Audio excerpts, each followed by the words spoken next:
KBR news కి స్వాగతం.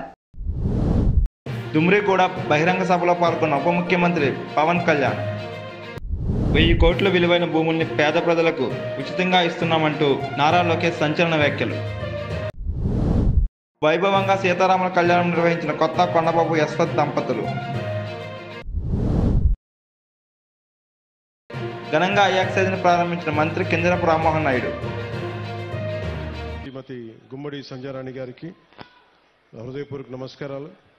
శ్రీ వేపాడ చిరంజీవి గారికి గౌరవ శాసనమండలి సభ్యులు మరియు విప్ డాక్టర్ గుమ్మ తనూజా రాణి గారు గౌరవ ఎంపీ అరకు, అలాగే పిడుగు హరిప్రసాద్ గారు గౌరవ శాసనమండలి సభ్యులు మరియు విప్, గాదే శ్రీనివాసులు నాయుడు గారు గౌరవ శాసనమండలి సభ్యులు, అలాగే రేగం మత్స్యలింగం గారు గౌరవ ఎమ్మెల్యే అరకు వ్యాలీ, శ్రీ పంచకల రమేష్ బాబు గారికి గౌరవ శాసనసభ్యులు పెందుర్తి, శ్రీ సుందరపు విజయ్ కుమార్ గారికి గౌరవ శాసనసభ్యులు ఎల్లమంచిలి, నిమ్మక జయకృష్ణ గారికి పాలకొండ శాసనసభ్యులు గౌరవ శాసనసభ్యులు, కిదారి శ్రావణ్ కుమార్ గారు chairman AP గిరిజన్ cooperative corporation, Shri CRE దోను దొర గారు జోనల్ చైర్మన్ ఏపీఎస్ఆర్టీసీ విజయనగరం, శ్రీమతి జల్లిపల్లి సుభద్ర గారు జడ్పీ చైర్మన్ విశాఖపట్నం, శ్రీమతి సిహెచ్ జానకమ్మ జడ్పీటీసీ దుబ్బిగూడ, శ్రీమతి ఎం గీత ఎంపీటీసీ పోతంగి, శాంతకుమారి గారికి సర్పంచ్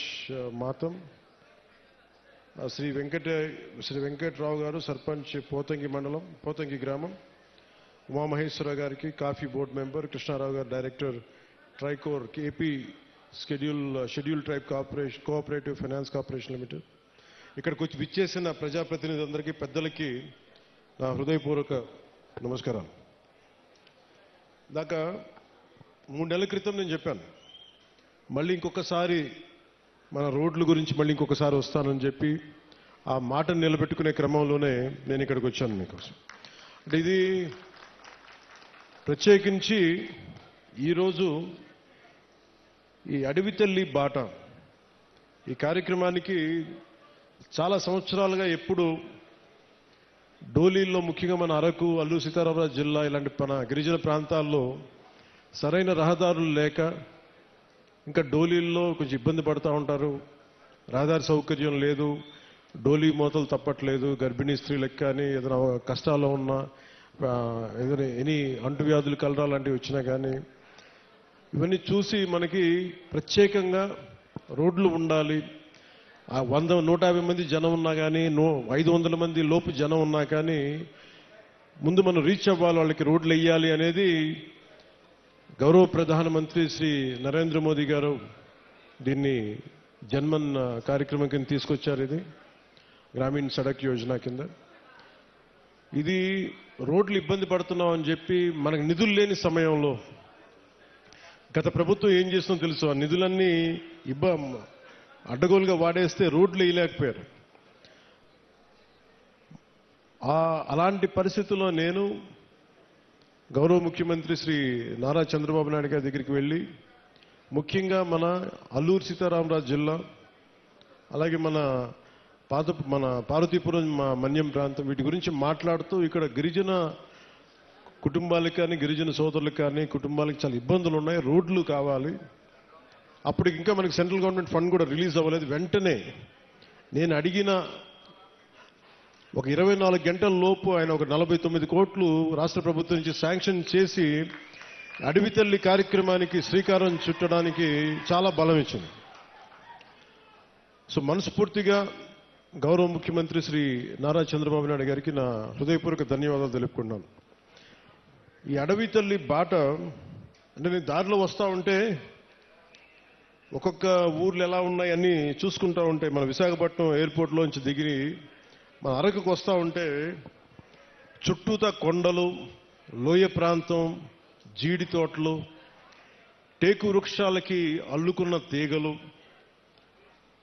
మధ్యలో నివాసాలు, రిసార్ట్లు, ఒకవైపేమో ఆకుల్ని రాలిపోతూ మూడి వరగిన వృక్షాలు ఒకవైపు కనిపిస్తూ ఉంటే ఇంకోవైపు పచ్చదనంతో చిగురిస్తున్న వృక్షాలు, ఒకవైపు ఆకులు రాలే ఒకవైపు ఉంటే ఇంకోవైపు పచ్చదనంతో వసంతంతో చిగురిస్తున్న వృక్షాలు ఒకవైపు, రహదారికి 2 వైపులా, అలాగే ఒకవైపు పచ్చటి ఎట్లా ఉన్నాయంటే మన చెట్లు బలంగా రాళ్ళకి రోడ్డుకి ఇరువైపున రాళ్ళకి చెట్లు తమ బలమైన వేళ్లతో రహదారికి ఇరువైపులా ఉన్న రాళ్ల మీద పట్టు బిగించి తమ ఉనికిని బతికే హక్కుని చూపిస్తున్నాయి. అంటే అడవి తల్లి ఎంత బలమైందంటే అడవిని నమ్ముకుంటే మనకి బొబ్బ పెడద్ది, నీడనిస్తుంది, ఆధారం ఇస్తుంది. అలాంటి అడవి తల్లికి ఏం చేయగలం అనేది గుర్తుకి ఈ పథకానికి అడవి తల్లి బాట అనే పేరు పెట్టాం. అంటే మనకి నాకు అడవి మీద అత్యంత అపారమైన గౌరవం, అపారమైన ప్రేమ, ప్రకృతి మీద అపారమైన ఇష్టం. అలాంటి అడవి తల్లి బిడ్డలకి మేము ఈ రోజున అడవి తల్లి బాటకు శ్రీకారం చుట్టాం. మనస్ఫూర్తిగా మీ అందరికీ ఇక్కడికి వచ్చినందుకు మీ అందరికీ మరోమారు ధన్యవాదాలు తెలుపుకుంటా ఉన్నాను. దారిలో శంబాల్ నగరి దగ్గర నుంచి భవానీ నగరు, బొడ్డవర, వైకుంఠగిరి, కాశీపట్నం, అలాగే మన ఒక్కొక్కటి చూస్తే మనకి రిసార్ట్స్, ఒకవైపు చూస్తేనేమో సిల్వర్ ఓక్కి చుట్టేసిన మిరియాల పంట, ఇంకోవైపు ముతిగూడ పక్కన మనకు బొర్రా కేవులు, కటిక వాటర్ ఫాల్స్, అనంతగిరి, తట్టుగూడ, నూకాంబిక అమ్మవారి దేవాలయం, తాటిపాక జలపాతం, గాలికొండ వ్యూ పాయింట్, సుంకరమెట్ట ఆఫర్ ట్రైలు, ఇవన్నీ చూస్తూ ఉంటే చాలా అద్భుతమైన ప్రాంతం మన అరకు ప్రాంతం. దీన్ని బాగా సద్వినియోగం చేసుకోవాలి. ఇక్కడ టూరిజం బాగా రావాలి, టూరిజం డెవలప్ అవ్వాలి. ఇవన్నీ చూస్తున్నప్పుడు ఒకటే అనిపించింది, కూటమి ప్రభుత్వం తరఫు నుంచి మనం ఏం చేయగలం? ముందుగా జీవన శైలి మెరుగుపరచాలి, రోడ్లు బాగుండాలి. దాంట్లో భాగంగానే ఈ రోజున అంటే గత ప్రభుత్వానికి దీనికి ఒకటే తేడా ఏంటంటే, గత ప్రభుత్వం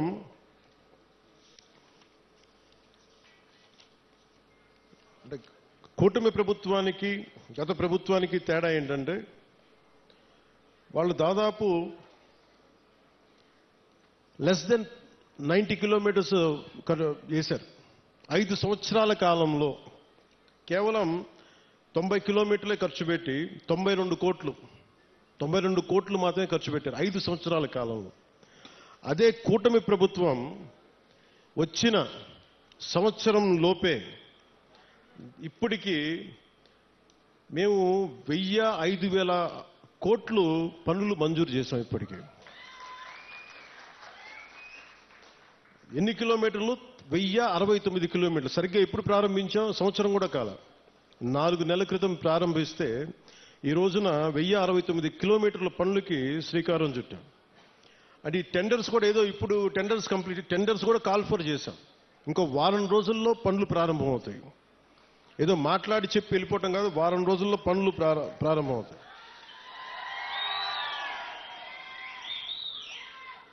అంటే ఎవరికి ముందుగా ఈ రోడ్లు అంటే, ఎవరికైతే అత్యంత particularly vulnerable group, tribal groups ఉన్నాయో వాళ్ళకి చేరటానికి, వాళ్ళకి చేరువవ్వడానికి, వాళ్ళకి చిన్నపాటి సౌకర్యం కల్పించడానికి మా ప్రయత్నం. కూటమి ప్రభుత్వానికి ఇక్కడ ఓట్లు రాలేదు. ఓట్లు పడకపోయినా మీకు బాగోగులను చుట్టానికి మేము ఉన్నాం. ఇక్కడ ఓట్ల కోసం రాలేదు. ఓట్ల కోసం అయితే నేను ఇక్కడ అరకు ఎంపీ గారి పేరు నేను చెప్పక్కర్లా, అరకు ఎమ్మెల్యే గారి పేరు నేను చెప్పక్కర్లా ఇక్కడ. కానీ ఇది ప్రభుత్వం, పార్టీలు మారుతూ ఉంటాయి, కొత్త ప్రభుత్వాలు వస్తుంటాయి. కానీ మనం ఎవరు శత్రువులం కాదు.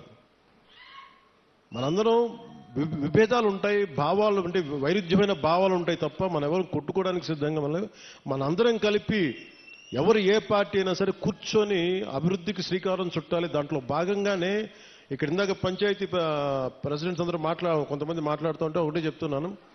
మేము రాగానే 13,326 పంచాయతీలకి 100 రూపాయలు 300 రూపాయలు ఉన్నదాన్ని మేము 10,000 25,000 చేశాం. ఇన్ని సంవత్సరాల్లో 30-40 సంవత్సరాలు కాదు, గత స్వాతంత్రం వచ్చినప్పటి నుంచి ఎప్పుడు ఇంత డబ్బులు పెంచలే.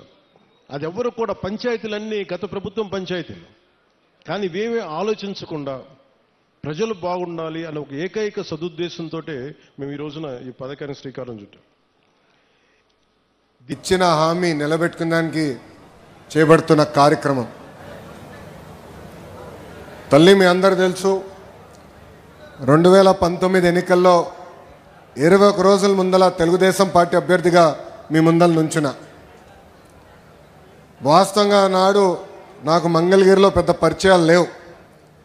కేవలం అద్దుకుంటున్న ఇల్లు మంగళగిరి నియోజకవర్గంలో ఉంది.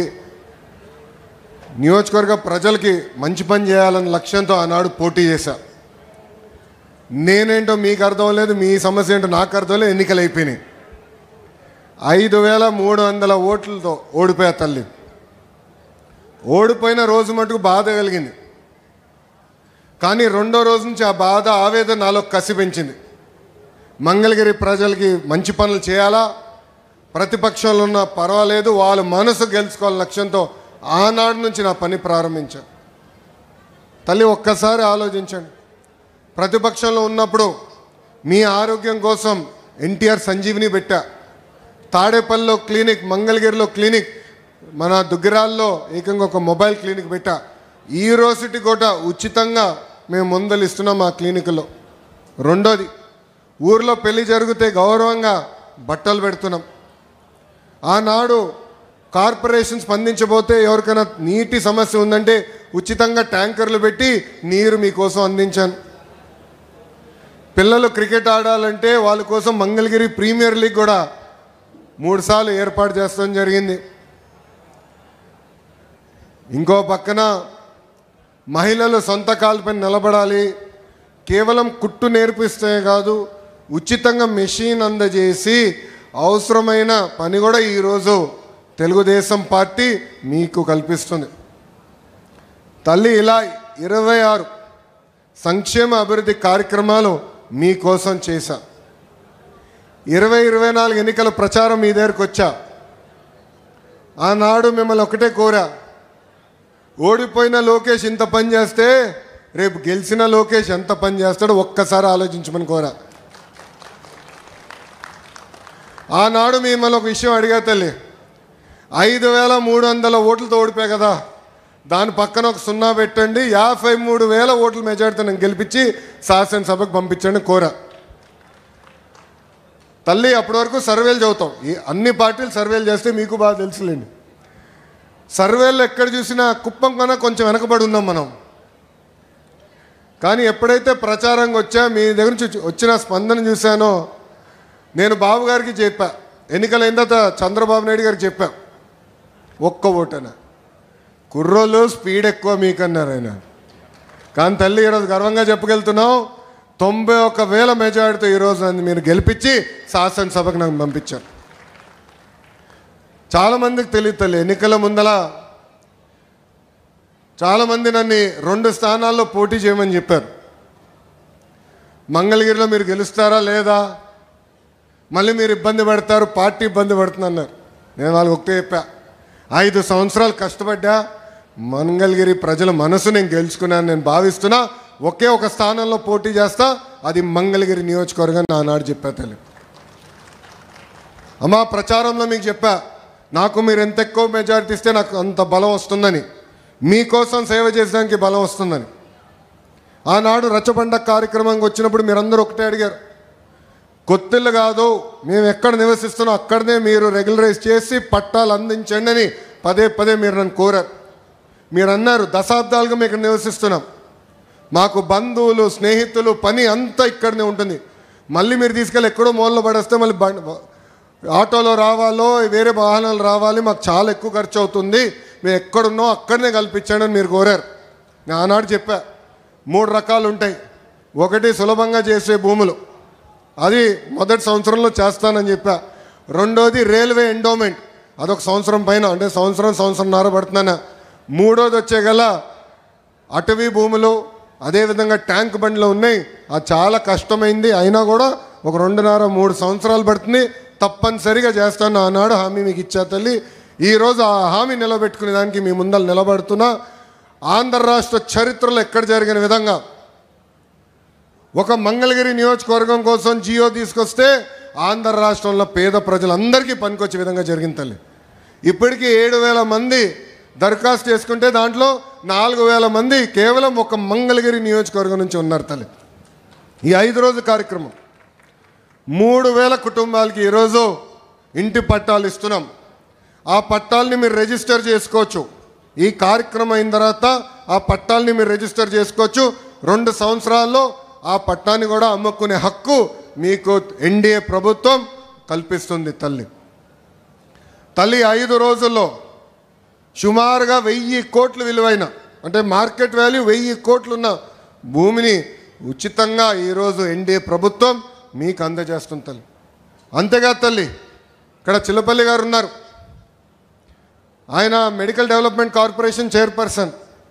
దశాబ్దాలుగా మనందరికీ ఒక కళ ఉంది తల్లి, అది 100 పడకల ఆసుపత్రి. దశాబ్దాలుగా ఉన్న కళ. ప్రైవేట్ డాక్టర్లు వచ్చి నాకు చెప్పారు హాస్పిటల్ మీరు కట్టాలి అని చెప్పి. అమ్మా ఈరోజు నేను గర్వంగా చెప్తున్నా, 2వ క్యాబినెట్ మీటింగ్లో అప్రూవల్ తీసుకొచ్చాను. 13వ తారీఖు, ఏప్రిల్ 13వ తారీఖు దానికి శంకుస్థాపన కూడా మన ప్రభుత్వం ఇవ్వబోతుంది. ఒకే ఒక సంవత్సరం 12 నెలల్లో ఆ పని పూర్తి చేసే బాధ్యత మటుకు చిల్లపల్లి గారు తీసుకుంటున్నారు. తల్లి పోలీస్ స్టేషన్ అప్గ్రేడ్ చేస్తున్నాం, ట్రాఫిక్ పోలీస్ స్టేషన్ అప్గ్రేడ్ చేస్తున్నాం. ఈరోజు పార్కులు, చెరువులు అభివృద్ధి చేస్తున్నాం. చేనేత సోదరులకి ఒక హ్యాండ్లూమ్ క్లస్టర్ ఏర్పాటు చేస్తున్నాం. మన దగ్గర ఎక్కువ మంది స్వర్ణకారులు ఉన్నారు, వాళ్ళ కోసం ఆనాడే చెప్పా జెమ్స్ జ్యువెలరీ పార్క్. అంటే బంగారం మన ఏమన్నా ఆభరణాలు ఏమన్నా డిజైన్ కానీ తయారీ కానీ అమ్మకాలు మొత్తం ఒక మంగళగిరి నియోజకవర్గంలో జరగాలి. మెరుగైన పని మన వాళ్ళకి తెలియాలి, స్కిల్ డెవలప్మెంట్ జరగాలని చెప్పాను. దాన్ని కూడా స్వీకారం చుట్టాం. తల్లి ఇలా అనేక అభివృద్ధి కార్యక్రమాలు మేము చేస్తున్నాం. నాది ఒకే లక్ష్యం, తిరిగి మళ్ళీ మీ దగ్గరికి వచ్చినప్పుడు ఏ హామీలైతే నేను ఇచ్చానో మంగళగిరి నియోజకవర్గంలో అది నిలబెట్టుకుని వస్తానని ఈ సభాముఖం మీ అందరికీ నేను మళ్ళీ హామీ ఇస్తున్నా. సీతారాముల కళ్యాణ మహోత్సవం జగ్గంపేట సిట్టిబడిది రామాలయం వద్ద అంగరంగ వైభవంగా జరిగింది. శ్రీరామనవమి సందర్భంగా నిర్వహించిన సీతారాముల కళ్యాణానికి రాష్ట్ర Adivasi welfare and development corporation director Kotha Kondababu, Madhuri Andal దంపతుల కుమారుడు కొత్త యశ్వంత్ దివ్య దంపతుల పీఠాలపై కూర్చొని సీతారాముల కళ్యాణం అనంతరం వందలాది భక్తులు ఆలయంలో ప్రత్యేక పూజలు నిర్వహించారు.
ఘనంగా ఐ ఎక్సైజ్ ని ప్రారంభించిన మంత్రి కింజరపు రామ్మోహన్ నాయుడు. శ్రీకాకుళంలో మధ్య సుమన్, సత్యవరపు లక్ష్మణరావు ఆధ్వర్యంలో టైటాన్ వారు, ఐ ఎక్సైజ్ వారు సంయుక్తంగా నూతనంగా ఏర్పాటు చేసిన ఆర్టికల్ షోరూమ్ ను కేంద్ర విమానయాన శాఖ మంత్రి కింజరపు రామ్మోహన్ నాయుడు, శ్రీకాకుళం ఎమ్మెల్యే గొండు శంకర్ ప్రారంభించగా ఆరికా కన్సల్టెన్స్ అధినేత కేఎన్ఎస్వి ప్రసాద్, ఆయన సతీమణి, శ్రీకాకుళం జిల్లా లయన్స్ క్లబ్ జోన్ చైర్పర్సన్ కరణం శోభారాణి జ్యోతి ప్రజ్వల చేశారు.